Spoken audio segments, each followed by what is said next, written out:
सुप्रभात भैया बहनों। पिछले कालांश में मैंने आपको मुद्रा के बारे में बताया तो था, वीडियो भेजा था, लेकिन आप ध्यानपूर्वक उसको देखकर नहीं बदल पाए। तो इसको अच्छे से समझ लीजिए और कैसे हमेशा याद रखिए कि आपको कैसे उसको बदलना है और उसका उत्तर कितना आएगा। जब आपने उत्तर भेजा था तो बहुत बच्चे का सवाल जो है बहुत गलती था, इसलिए इसको ध्यान से देखेंगे, समझेंगे और उसी तरीके से हमेशा सवाल को हल करेंगे। तो सबसे पहले इसका नियम ये है, इसका सूत्र होता है जैसे 100 पैसे बराबर 1 रुपये। मतलब अभी वर्तमान में तो पैसे के महत्व नहीं है, क्योंकि आज पैसे का चलन बंद हो गया है, केवल रुपए चलता है। इसलिए आपको बता देता हूँ कि अगर मान लीजिए आपके पास 100 पैसे होंगे तब 1 रुपये बनेगा। 1 रुपये बनाने के लिए कितना पैसे होने चाहिए हमारे पास? 100 पैसे होने चाहिए। या दूसरा क्या कह सकते हैं, हमारे पास 1 रुपये है तो पैसे बनाएंगे तो कितना पैसे होना होगा तब हमारे पास 1 रुपया बनेगा? 100 पैसे। स्पष्ट है? 1 रुपये के बराबर कितना पैसे होगा? 100 पैसे। इससे कम है तो वो 1 रुपया नहीं बनेगा, और इससे ज़्यादा है तो 1 रुपया बनेगा, लेकिन 1 रुपये से ज़्यादा भी होगा, है ना। तो हमारे पास 1 रुपये के लिए कितने पैसे चाहिए? 100 पैसे चाहिए, तब उसका 1 रुपये बनेगा। ये हमेशा याद रखना। कितने पैसे के बराबर 1 रुपये? 100 पैसे के बराबर 1 रुपये।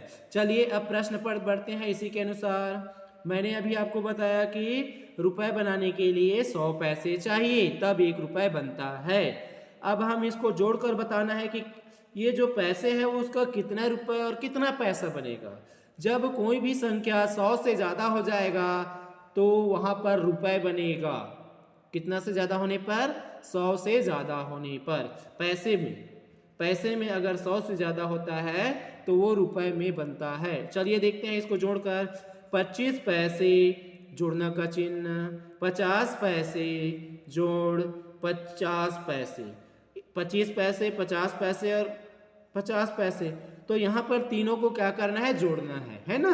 जोड़ने के बाद ये बताना है कि रुपए बनेगा तो कितना बनेगा और उसके अलावा कितना पैसा बचेगा। मतलब जो 100 पैसा बनेगा उसको हम रुपया बनाएंगे, और 100 से ज़्यादा हो जाता है तो वो पैसे में ही रहेगा। तो कैसे बदलता है देखते हैं। चलिए जोड़िए इसको। तो इसको क्रम से ऐसे नीचे से लिख दीजिए।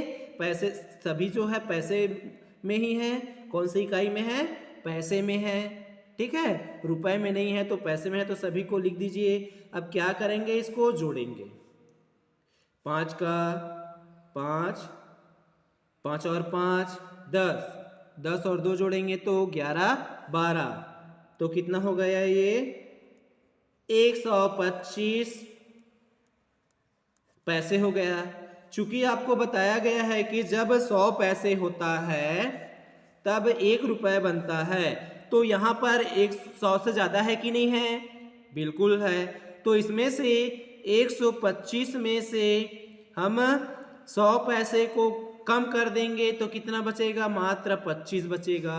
जो ये 100 पैसे कम होगा वो क्या बन जाएगा? 1 रुपये बन जाएगा। तो यहाँ पर तीनों मिलकर टोटल हुआ 125 पैसे। तो इसका क्या होगा? यहाँ पर 1 रुपये बनेगा 100 पैसे का, और बच गया कितना पैसे? 25 पैसे।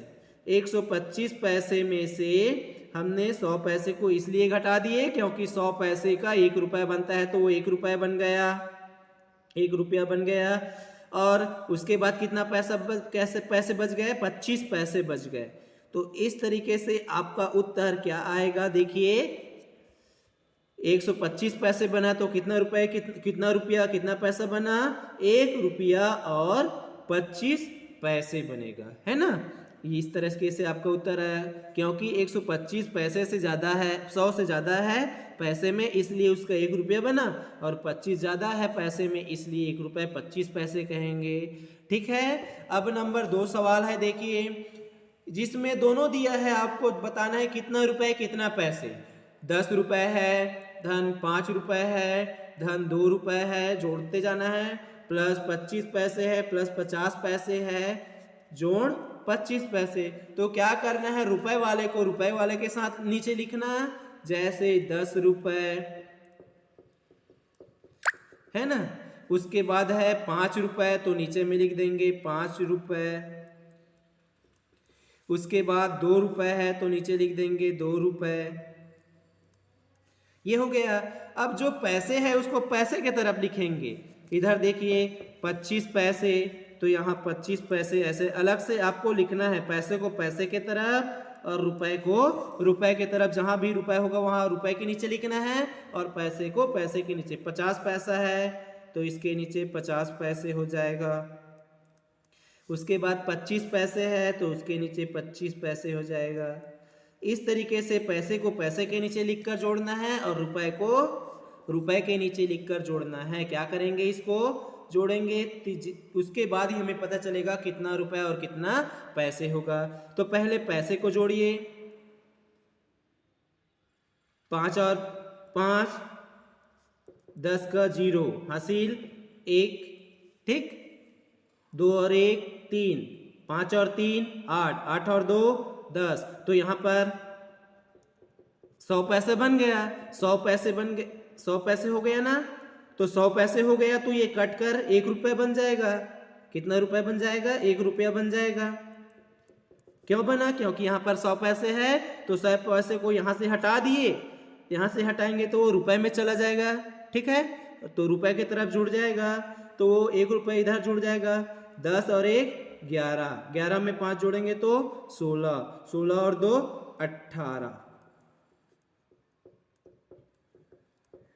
तो इस तरीके से आपका कुल मिलाकर पैसे रुपए मिलाकर कितना बन गया, 18 रुपए। और इधर पैसे में कुछ पैसे नहीं है क्योंकि यहाँ से पूरा चला गया, इधर 1 रुपया बन गया तो 0 पैसे बोल सकते हैं, है ना। एक भी पैसे नहीं है तो क्या बोल सकते हैं, 0 पैसे। और कितना रुपए बना टोटल, 18 रुपए। तो इस तरीके से रुपए को रुपए के नीचे लिखना है और पैसे को पैसे के नीचे। जब भी आपके पास टोटल 100 बनेगा तभी उसको 1 रुपए में बदलना है। कितने पैसे बनने पर, 100 पैसे बनने पर। यहाँ पर जोड़ने पर 100 पैसे बना तो इसको मैंने यहाँ से हटा दिया, इसलिए काटा क्योंकि अब इसका कोई मतलब नहीं है। यहाँ पर 100 पैसे को इधर रुपए की तरफ 1 रुपये बना दिया गया और इसको रुपए के साथ जोड़ेंगे तो इसको जोड़ने पर कितना है, 18 रुपये। तो इस तरीके से 10 रुपये, 5 रुपये, 2 रुपये धन 25 पैसे, 50 पैसे और 25 पैसे को जोड़ने पर कितना रुपए बन गया, टोटल 18 रुपये बन गया।